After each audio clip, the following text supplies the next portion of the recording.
Hey, it's currently 1 o'clock in the morning and I am in a mostly unused guest room that's mostly used for storage at the far end of the house because my wife and my daughter are asleep. Why am I up at 1 in the morning? Why am I making this video? Because I'm spiraling right now. I've been watching too much Iron Snail, which is a clothing channel specifically about durable, practical workwear. Love the channel. Thank you, Iron Snail. However, it got me to thinking about the way that I use a lot of things I own. I've also been talking lately with a buddy of mine, Chris Odell, who owns Datsusara and Odell Sports and Leisure, two clothing and gear brands that use hemp canvas as their primary fabric. Huge fan of both of those companies and Chris and hemp fabric. I'm spiraling. This is the Datsusara Covert Emissary Bag, or rather it was before I heavily modified it.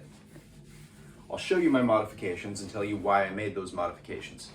This used to fill a role for me when I lived in Tulsa and I worked in telecom, and I had a much larger laptop that I had to use for work.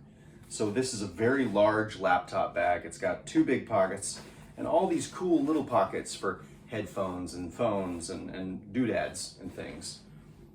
My buddy Adriana made me this that I sewed on as a giant patch.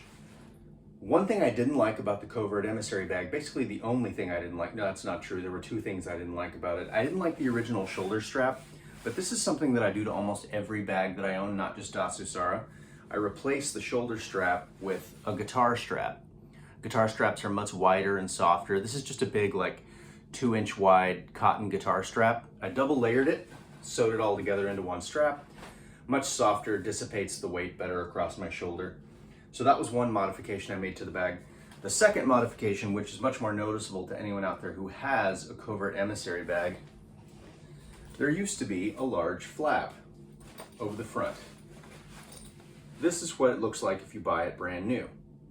I never liked this flap, and I'll tell you why. I never used these little molly loops on the front, and in order to access all the fun pockets, you have to unbuckle these two plastic buckles, which used to have male ends hanging, and I cut those off as well.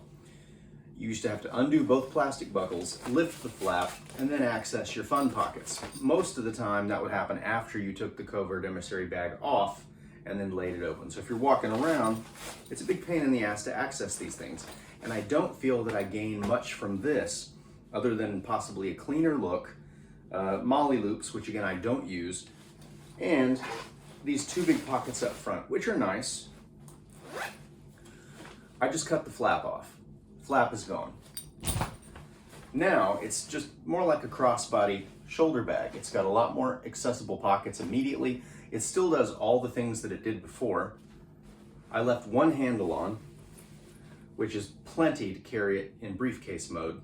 So the Covert Emissary bag, maybe less covert, still an emissary bag, works just as well as it did before. However, I do not work in telecom anymore. I have a much smaller laptop now. So my primary laptop bag is this fat face bag. There's a story behind this. You will never find this bag because it's a prototype. This is the only one that ever exists. When I was in Ireland in 2010, I think, I stopped by a store called Fat Face, and I found this crossbody bag. It wasn't this exact bag, but it was a similar crossbody bag made out of green cotton canvas. I loved it. I bought it. An ex-girlfriend loved it as well. She ended up leaving me and leaving with the bag. She probably has it to this day unless she's burned it in effigy.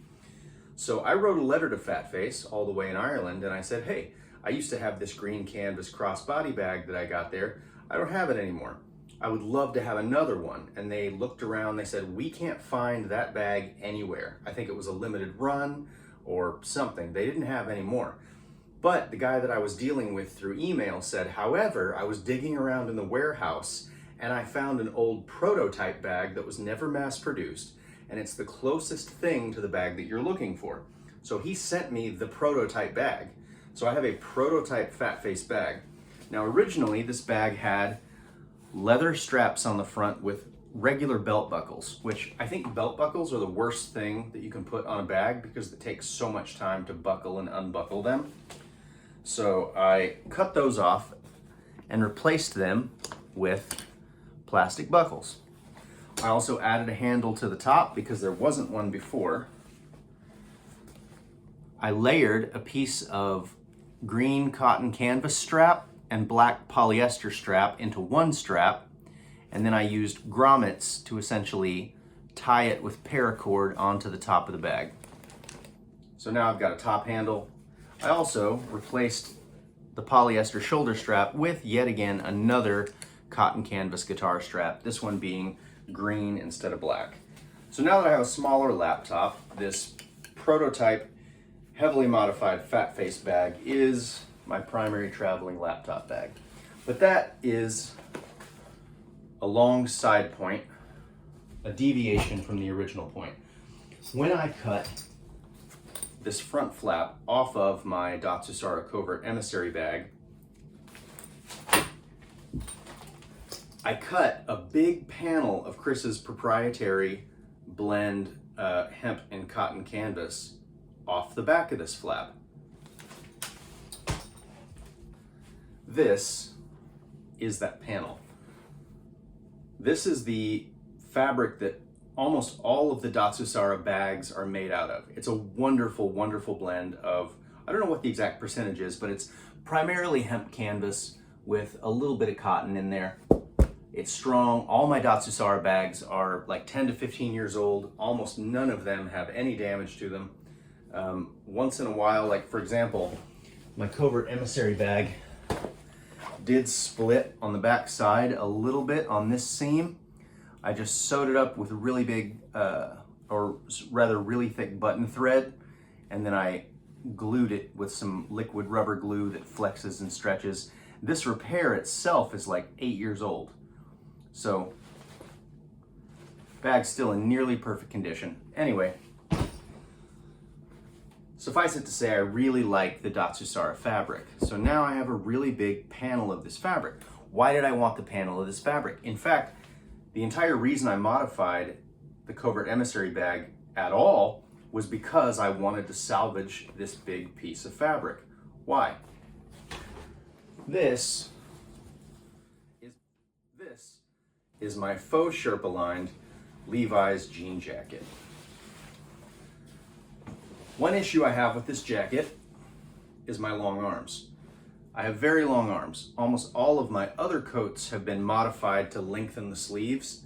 I used to have this wonderful tailor in Tulsa. She was Vietnamese, and she told me that in Vietnam, long arms are considered very attractive. Here in America, I think it just gives me a really good jab and top shelf advantage. The issue being, if I try to reach for it, if I'm driving, the sleeves are too short. And it's not because the sleeves themselves are too short, it's because it's too tight across the back. If I leave the shoulders on, you can see that the back has no give to it. Some jackets will have a gusset along the backs of the shoulders here to allow a little bit more freedom of movement and flex.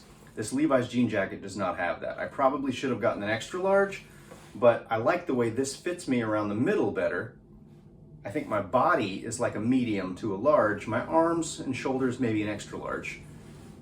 So rather than just lengthening the sleeves, which the way this jacket is cut, it would be really difficult. You would see extra seams circular around. I don't want to do that. So what I'm going to do is add those gussets in the back of the sleeve.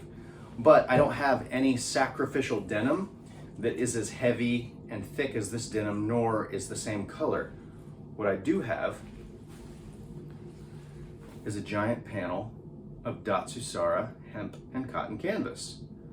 And it's black, so it matches everything. And in fact, I think it would look really, really good if I used this fabric to put some little pocketed gussets on the backs of these shoulders to see if it will save this jacket for me and give me a little bit more flexibility and freedom of movement. So let's time travel to the future when I've gone to talk to a new tailor, and let's see if that's possible.